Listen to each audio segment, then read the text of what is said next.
Every man understands you shouldn't be complaining about things you cannot change. You have to play the cards you're dealt. To be born a certain height and then to sit there and go, what do I do? Well, I'll tell you what you do. You become the best version of yourself, just like everyone else does. Nothing about the height is in and of itself enough value for me to be a valuable man. As a man, you build your value. You are born with the cards you're dealt. Sure, it'd be ideal. Look, I'd love to be 7 foot tall. I'm not. So it's the same argument. If you're 5'2", you need to become rich, strong, and funny, and charismatic, and interesting, and witty. If you're 6'4", you need to become rich, strong, well-connected. It's the same game. So to sit there and complain about it is asinine. All of you have a handful of instances. I don't think you understand that you could have been in a car crash at 4 years old and lost your legs. Do you have any understanding of how lucky you have been? This is pure luck. There's no reason. This only luck has kept you fully able-bodied, sitting there, capable of learning and listening and becoming something. You don't really need to be that tall if you're important and rich. And when you walk in the room,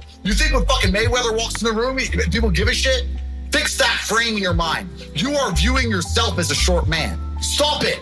Walk the fuck up and be the man. Why I think I fight. Do I enjoy it? No. Do I enjoy training? No. Do I enjoy cutting weight? No. Am I nervous? Yes. Do I think to myself, what am I doing? Yes. Completely. Unfortunately, it's one of those things you're either born with or you're not. And the only way I can explain it to try and make it make any sense is that if I'm not doing something which is either extremely difficult or extremely stressful, I'm in a perpetual state of crippling boredom. I can't explain it. I see other people live their lives and they're like, oh, I can't wait for the weekend because I want to watch this movie. I think, who cares about a movie? You're looking forward to the weekend for a movie? Looking forward to the weekend to get drunk? Like, these things to me are so mundane. They mean nothing. And if I don't fight, if I'm not in a situation where I'm stressed or worried or concerned, I'm just perpetually bored. And boredom's crippling. If you're an intelligent person and you've got a good brain on your shoulders, you can't just sit there bored. You know? So most smart people take the academic route to avoid boredom. They learn. But that's never really interested me either. Although I've always been an intelligent guy and I've always done well academically, it never really interested me. And then I see people climb Mount Everest or jump off buildings or do base jumping, or the guy who jumped from space. People think, what's he doing? He's crazy. I understand. Because some people can't live normal lives. Some people cannot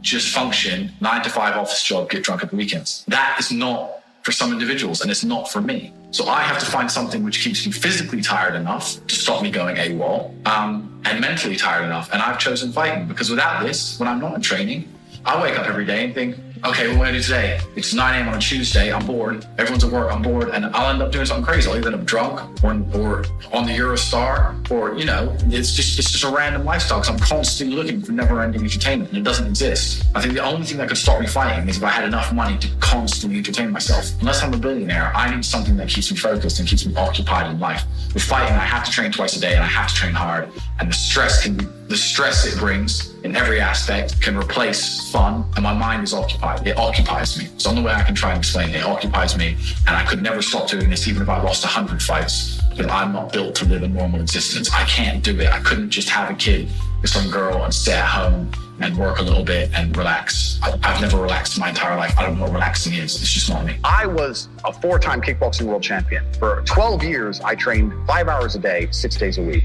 And I was motivated to train probably about 25% of the time. The rest of the time I went because I am disciplined. You don't feel like going through that shit on a Wednesday morning when you wake up, but you have to do it because you're disciplined. You're either a disciplined individual or you are not a disciplined individual. There's a difference between want and want. And I say this all the time. People say to me, I want to be rich. And I say, okay, well, I want to be able to ice skate, but I don't want to be able to ice skate enough to go learn how to ice skate because I can't be bothered. I mean, surely if I could click my fingers and be a figure skater, I'd click my fingers. Who wouldn't? But I don't want to actually go train because I don't want it enough. And this is the exact point with money. Everyone wants money put on their lap. If you truly wanted money, you wouldn't be able to sleep until you fucking had it. And this is the point. Because when I had nothing, I couldn't be distracted. You couldn't distract me from what I wanted. That's who I am. If I want something, I'm going to get it. I do not need to be motivated. I'm a disciplined person. If I allocate X amount of time to work, I'm going to do it. But that is the bottom line answer. It's discipline. You're going to have to work when you don't feel like working. That's how it's going to have to be, or you're never going to be in. One of the only things in this world you can control is your state of mind. You can't control the weather. You can't control other people. You can't even control your health.